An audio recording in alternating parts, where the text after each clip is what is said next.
Welcome back. You're watching The Globe.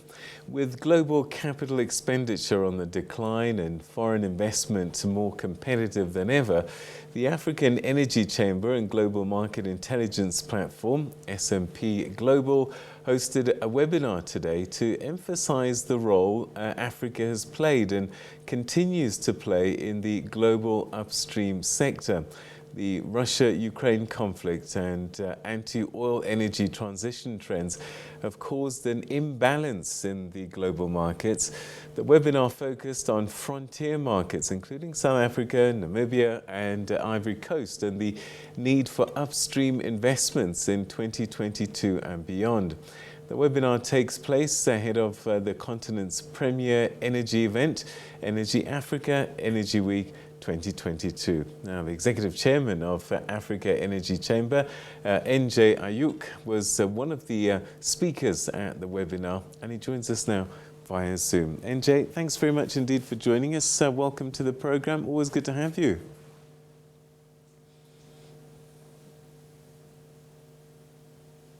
Hello, NJ. Can you hear me?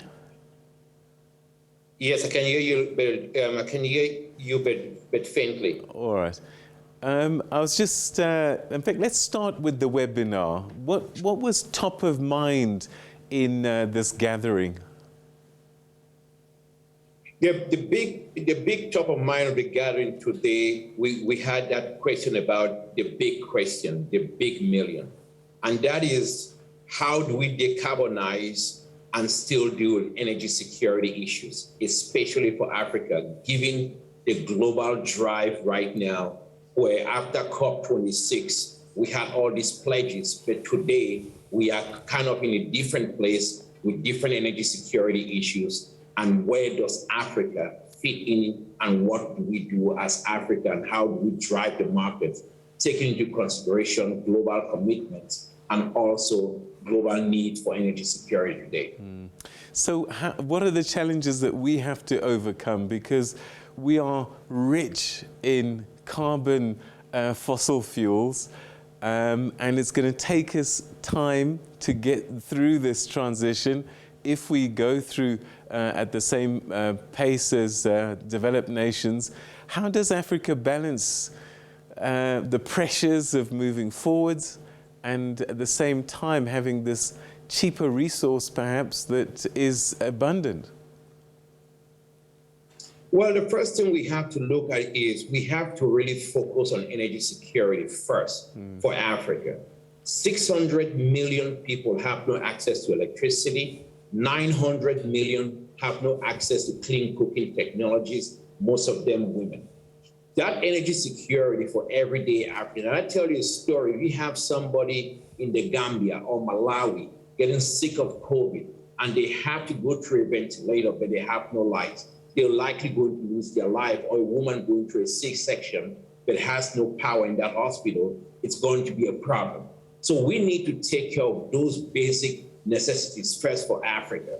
Yes, decarbonization really means a lot for the world. Europe, America, the rich nations, they need to decarbonize immediately. Africa needs to industrialize, but we need to also do it in a cleaner and better fashion so that we can still meet global needs and global demands. But it is not time for us to back down from fossil fuels, because we need it. We need cheaper, abundant, and affordable electricity. This is a time for when we need it now more than ever. And I hate to tell you this, renewables have not proven to really come online and really meet those needs right now. And we need to use what we have available and abundant right now for our continent. NJ, do we have time though? Climate change now is life and death, and we're seeing it particularly on our continent. And so some people might say to you, brother, we hear what you're saying, but the reality actually is the climate change story is much more urgent than the energy security story that you're telling us. We do have time. It is called global warming, not Africa warming. That means that everybody needs to be part of the solution, and everybody needs to share their own. And so what do we do? Those who have contributed the most should be decarbonized. So think about this. The refrigerator from one fridge in the Western world consumes more electricity than 600 million Africans that do not have any electricity. We do not have time to leave them behind at this moment. We do not have time to continue seeing a lot of young Africans have to cross the Mediterranean to go find greener pastures in Europe. We do not have time to see budget deficits and Africans unemployment rising and a continent with a lot of young people with no ability to get jobs and grow. This is a time where we take care of that. But here's what we can do at this moment to really mitigate that, given that our greenhouse gas emissions with Africa has been less than 0.5%, our sub-Saharan Africa taken out South Africa. But even if you include South Africa and North of Africa, you're looking at 2.5%. That is still a dent given where you stand. But here's the big question, which I think we have to ponder when you talk about, do we have time? I was at COP26 and we had all these pledges and we said we don't have time. What happened in January? In January, Norway licensed 52 new oil blocks. The UK moved recently and said they are going to open new coal mines and they're going to have an oil license round. The United States is going to drill in federal lands and Germany is going to drill in the North Sea, and on they're doing that. But now you tell African countries like Mozambique, which has very clean gas, clean low carbon LNG. Look at Namibia, big discoveries, clean low carbon LNG. Ivory Coast, South Africa, you're telling them leave it in the ground. That is unfair and that is unjust. And we need to drive up those resources so that we rather develop our people rather than wait and beg for development aid. Okay, so that's the climate change story. The other story is a number of energy companies do not have a great reputation in terms of how they explore and exploit these energy resources that you're talking about, and they're damaging our environment. How do we fix this? Yes, how you fix it, very easy. You got to go with technology.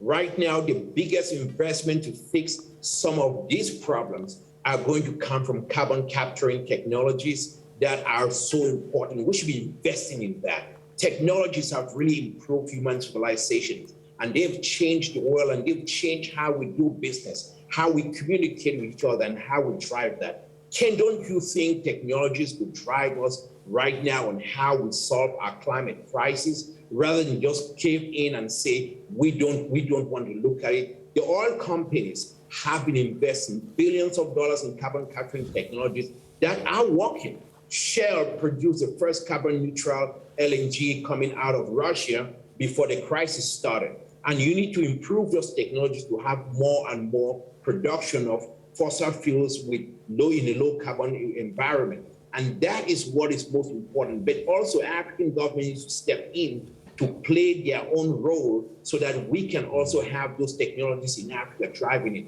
We are going, you have a planet with 7 to 8 billion people. You're going to need energy. And so we have to be very careful not to have this rush without thinking of a balance on what everyday people go through. We just have to listen to those who are privileged, and they should be calling the shot. We need to think about everyday people.